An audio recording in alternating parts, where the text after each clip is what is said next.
All right, let's talk about how we got here. Except for a handful of lawmakers who received a heads up, most of Washington learned about this surprise attack on Iran after it started. And this comes amid debate on Capitol Hill about whether President Trump should have waited for Congress to authorize the attack.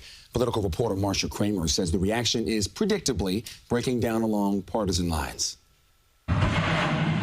The rockets launched from aircraft carriers and some of the most advanced warplanes in the American arsenal not only started a war in Iran, but a war back home as lawmakers debated why there was a need for President Trump to attack now.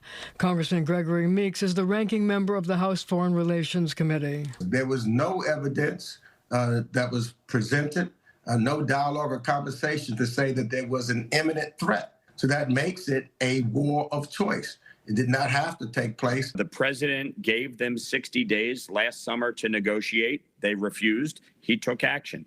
He again gave them time to negotiate, to end their ambitions, to end their ballistic missiles program, to stop funding terrorism, and to stop slaughtering their own people in the streets. And ultimately, they chose not to, and so action was taken.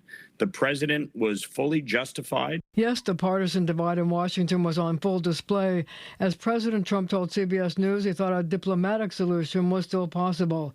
That coming after the Ayatollah and some of his top advisors were killed in the attack. Staten Island Congresswoman Nicole Maliotakis said in a statement, quote, "The United States, the Middle East, and the world will be a safer and more peaceful place when the oppressive and murderous Iranian regime is eliminated." The president's decision to abandon diplomacy and launch a massive military attack has left American troops vulnerable to Iran's retaliatory actions, said House Minority Leader Hakeem Jeffries. Is it possible for the United States to effect regime change without putting boots on the ground and without putting American military in harm's way? That's a big question.